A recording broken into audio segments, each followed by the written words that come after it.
Good morning! Nandito na po tayo sa bahay. Umaga na po. Dumating po tayo ng alas 5 ng umaga. At ngayon po ay maaga na. Alas 9 na po. So ngayon, ito naman po yung ating gagawin. Dahil nandito na tayo sa bahay, marami tayong gagawin. Ngayon pusa namin. Oh. Naman po si Gio. Ito naman si Abigail. Ano, nagugutom na ikaw? Laki na oh. Yung aking gagawin. Ayan, napakarami kong labahin. Oh, 'di ba? Ito po yung mga ginamit namin nung nagbagyo kami. At saka yung naiwan pong mga labahin. Ngayon naman, titignan naman natin dito sa likod. Kakamustahin po natin yung ating garden. No? So, ayan po yung talbos. Makapal na siya. Gumagapang na rin, no? Tapos yung tanglad, okay naman. Buhay na. Tapos, ito naman po yung rose. Ayan. Buhay naman din siya. Pati yung carnation. Ito, may kalabasa po. Malaki na. Inaantay po natin yung buto na tinanim natin dito, yung sili tsaka talong. Tapos dito, yung laman ng kamote, parang wala, no? Parang di nabuhay. Ay, meron pala. Ayan, oh. No, nabuhay po siya. Oh, kaso yan lang. Oh, ayan po yung tanglad natin. Blueberry, binagyo na. Napunta na rito sa kabila. Ayan. So, ayan po, makapal na po yung dahon niya kaso natutumba. So, ayan, tinayo natin. Kasi natutumba. Yung aso ko nandito, pati yung pusa nandun. Oh, 'di ba? Yung isa nasa loob kasi hindi pwedeng lumabas 'yun. Mabilis po tumakbo. Pag tumakbo, hindi natin mahahabol, baka mawala. Dami ng talbos. Yung nangyari sa kubo ni Red Sin. Ayan, nagiba, no? Tapos yung mga trapal, ayan, no? So mamaya po, liligpitin po natin yan. Tapos yung yero po namin umangat dahil sa bagyo. Yung alulod po. So dyan na po siya tumutulo imbis na dapat doon sa dulo. Kasi meron abusan ng tubig. So mamaya na po natin aayusin to kasi naglalaba po tayo. Kailangan muna nating matapos yung mga labahin. Ayan o, gibang-giba na po yung kubo. Kubo nila Sane. Nila Sane official. Yung sili buhay o. Kaya't na Gio. Kaya't na dun. Ito na muna tayo mag-focus kasi nagsisimula na po tayo maglaba. Ito po yung mga inihian ng aso, no? Grabe yan. Kaya yan po inuna natin para matuyo agad kasi makulimlim na yung panahon. Oh, di ba? Yung kawayan po, tignan nyo, oh. Natumba na. Po nangyari sa lugar natin, no? Oh, yan. Yung daanan namin may harang na naman na kawayan, natumba na eh. Oh. Gio, halika na. Tara na, balik na po tayo sa paglalaba para matapos po tayo. Para mamaya, kahit makulimlim, may hangin naman kaya pwedeng matuyo. No? Ayan dami ko pang lalabhan. Magbubomba po tayo.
dito si Sino, dumalaw. Nangangapit bahay. Nabitin siya sa sa Maritesan namin sa Baguio. O, dito tayo kay Pure, may gagawin siya. Dahil bumagyo, pati yung kawayan natumba. Yung daanan namin, mahirap daanan. Ngayon, puputulin niya na naman. Pang ilang putol na yan? Talas ng itak ah. Tumatalbog. Alam, masisira yung bubong nila ate dyan, oh. Hoy, kahapon nagkuha kami ng relief. Oo.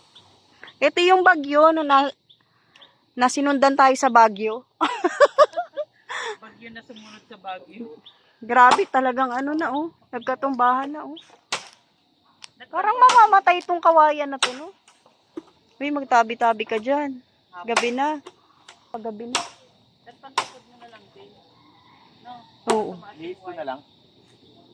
Sige na, tagain mo na yan. Tsaka mo ilihis. Wala na, mapurol na yan eh. Nangangalawang kasi. Tignan mo, kawawa yung bubong ni ate, oh. Oo. Hirap dumaan dyan eh. Oo, paggabi hindi mo kabisado daan. Sigurado sa akin. Ilang beses na kaya ako natusok dyan. Nakayuko kong ganun. Pagtingin ko, uy. Buti nga pinutol eh. Pinutol yung kawayan na yun. Tumusok sa noo ko.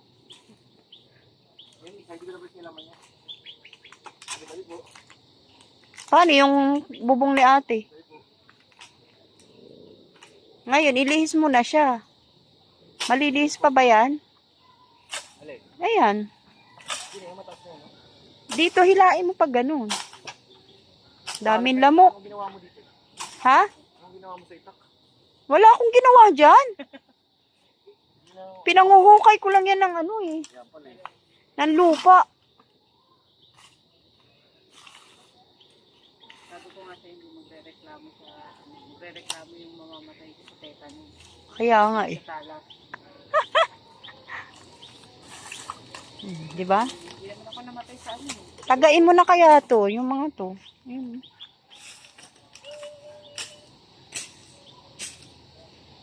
Oh, tapos na agad. Okay na yan. Na nakasunod. Nandito ka na naman. Oh, babalik yan. Tignan mo. Malambing yan pusa na yan eh. Padilim na. Nagnipis na yung kawayan, no. Manipis na, no. Tapos madali na siyang matumba. Tapos naninilaw yung dahon.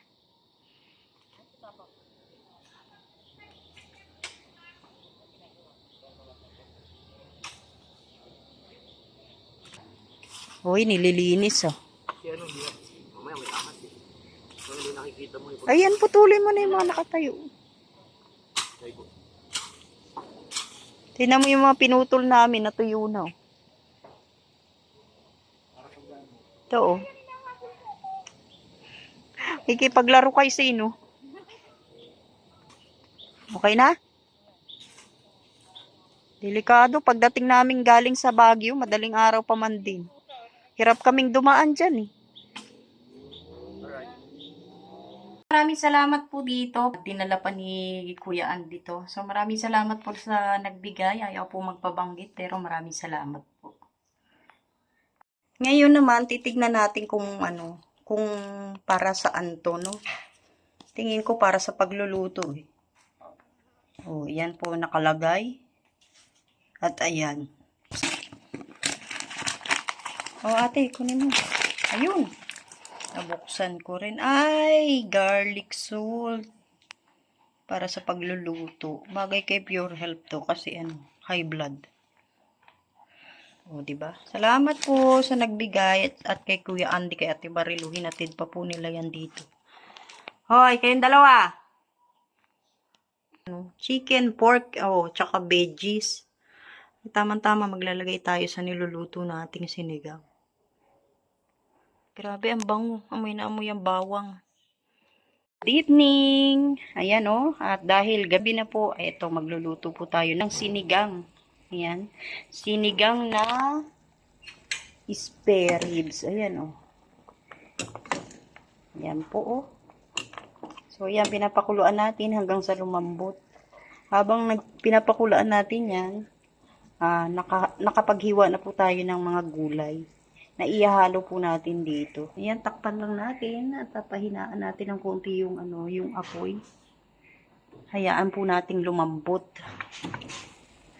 Po yung ating nahiwang gulay, may okra tayo, may sigarilyas, may talong, at syempre may sitaw. Ang wala po tayong kangkong. Syempre may sili. Maghiwa tayo ng kamatis tsaka sibuyas. Ayan. Nahiwa na po natin yung bawang, sibuyas at kamatis. So, aantayin na lang po natin na lumambot yung ating pork. Ayan, kumukulo na. Para malaman natin kung malambot na, ayan, tutusukin natin ang tinidor. Matigas pa po. Matigas pa, excited. Excited ako. Matigas pa po siya. At ang lalaki ng hiwa niyan, di ba? Ribs talaga yan. At ito po kanina, nilagyan natin ng konting asin.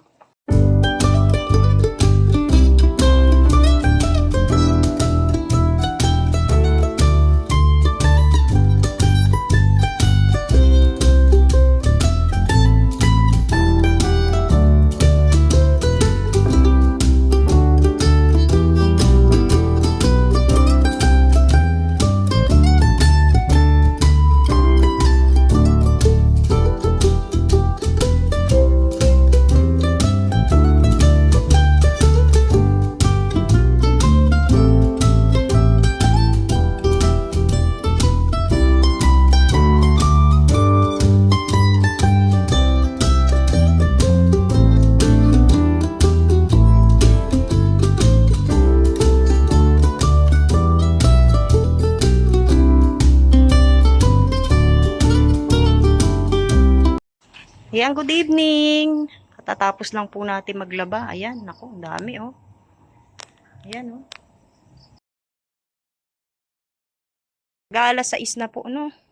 Katatapos lang natin, tingnan nyo, basa pa po yung flooring natin dito sa garahe ni Pure Health. At dahil nga tapos na tayo, ayan, magluluto naman tayo. Kanina, nandun ako sa labas. Ayan. Nandun ako sa labas, kumuha po tayo ng ampalaya. Ayan. At hinimay ko na po siya, no? Kasi magluluto po tayo ng munggo. Ngayon naman, pupunta tayo dito sa likod. Kasi kukuha naman tayo ng talbos, no? Ayan. May nakuha ko dun sa harap. Ayan lang po. Ngayon, dito tayo. Sa tanim natin, kukuha. Ayan, no? So, yung talbos lang po yung kukunin natin, no? Para hindi na po tayo maghihimay. Yan. Gaya nito, manalbos tayo dito sa ating talbos na pananim, no? Ayan, oh. Uy, ito lang yung mga kinukuha natin. Yung talagang talbos.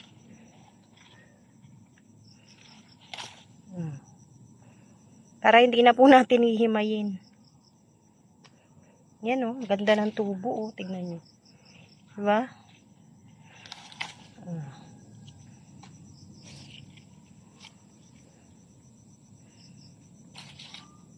Yung magagandang dahon lang po kukunin natin. Yan, oh. Dami. Ay, tingnan nyo, oh. May tipaklong, oh. Ito maganda, oh. Pwede, diba? Pwede, diba? Oh. Dito, may pakinabang na yung talbos natin. Ito, oh. Lumalawak na po siya, dumadami na po. Ito, oh, maganda rin yung dahon niya, oh.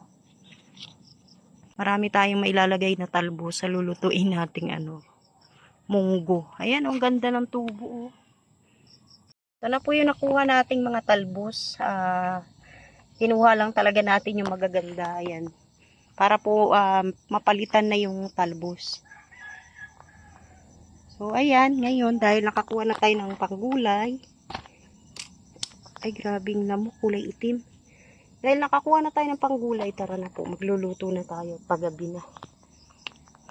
Anong ginagawa mo dyan? Kanina nandun ako sa harap, kumukuha ko ng ampalaya. Nandun din siya. Ngayon nandito ako, nandito rin siya, di ba? Tara na, akyat na doon. Luto na. So, ang iluluto po natin ngayon ay munggo. Siyempre, hahaluan natin ang manok at siyempre, pritong bangus. Para sa ating dinner. Hindi sumama yung pusa namin. Oh, yung pusa ko, andun pa rin. Oh, nalilibang siya dyan. Yan, nahugasan na po natin itong gulay. Lalagay na lang po natin.